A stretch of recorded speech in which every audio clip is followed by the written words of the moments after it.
भाद्रपद की तृतीया को मनाया जाने वाला हार्तालिका तीज एक ऐसा त्योहार है जहां महिलाएं अपने पति की लंबी उम्र और खुशियों के लिए प्रार्थना करती हैं। ये कहानी देवी पार्वती और भगवान शिव के दिव्य प्रेम पर आधारित है। कथा। प्राचीन काल में हिमालय पर एक बहुत ही सुंदर कन्या थी जिनका नाम पार्वती था। पार्वती का जन्म राजा हिमवान और रानी मैनावती के घर हुआ था। पार्वती एक सुशिक्षित और बेहद सुंदर कन्या थी जो बचपन से ही भगवान शिव की भक्ति करती थी। एक दिन पार्वती के पिता हिमवान ने एक स्वप्न देखा जिसमें उन्हें बताया गया कि उनकी बेटी पार्वती का विवाह भगवान शिव से होगा।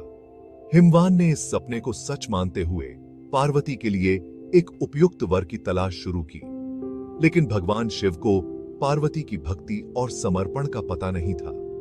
भगवान शिव ने कई बार यह कहा था कि वह अपने पूर्व जन्म के कर्मों की वजह से पार्वती से विवाह नहीं कर सकते। इस स्थिति से निराश होकर पार्वती ने ठान लिया कि वह भगवान शिव को अपने प्रेम और भक्ति से प्रभावित करेगी। इसके लिए उन्होंने कठोर तपस्या करने का निर्णय लिया।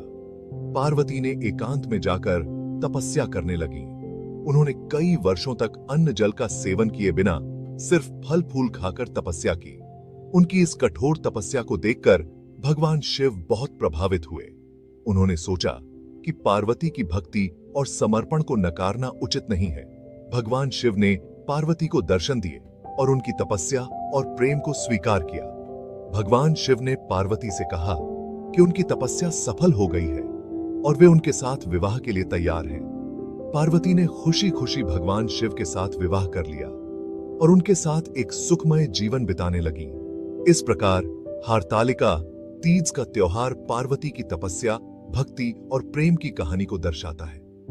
महिलाएं इस दिन व्रत करती हैं और पार्वती की तरह अपने पतियों की लंबी उम्र और खुशहाली के लिए पूजा करती हैं। इस दिन महिलाएं उपवासी रहकर पूजा के दौरान विशेष रूप से हरियाली, सिंदूर, मेहंदी और श्रृंगार का आयोजन करती हैं। इस प्रकार हार्तालिका तीज का त्योहार प्रेम, भक्ति और समर्पण की अद्वितीय कथा को सम्मानित करता है।